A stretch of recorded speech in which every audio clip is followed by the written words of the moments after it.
bonjour ou bonsoir, tout dépend à quelle heure vous écoutez ce podcast de l'ODJ Média. Notre chroniqueur invité, Gabriel Bannon, partage son avis et ses réflexions dans un article qu'il a intitulé « Que pense Poutine ?» Alors écoutons-le dans ce podcast.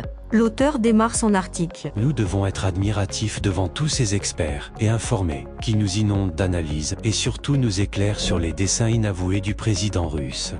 Les chaînes françaises de télévision, en particulier France 0, fidèles à la voix de leur maître, nous abreuvent d'informations qui curieusement ne mettent jamais en cause la propagande ouverte des Ukrainiens.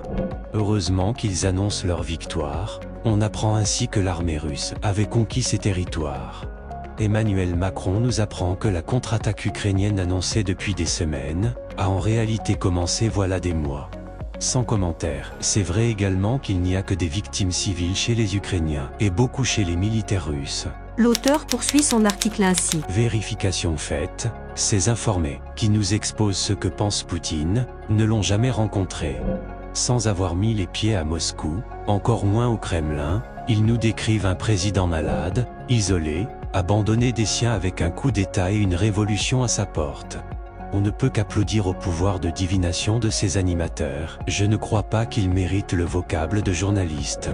Le président français, lui aussi fait des annonces dont il a l'habitude, avec une attention particulière à coller aux visées américaines.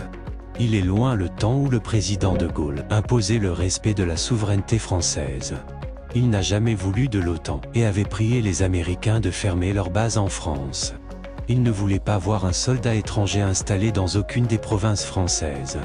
Oui, il y a malheureusement aujourd'hui une guerre en Europe. Il suffisait d'entendre la déclaration fracassante du ministre français de l'économie et des finances, Bruno Le Maire, pour connaître le but recherché par Washington.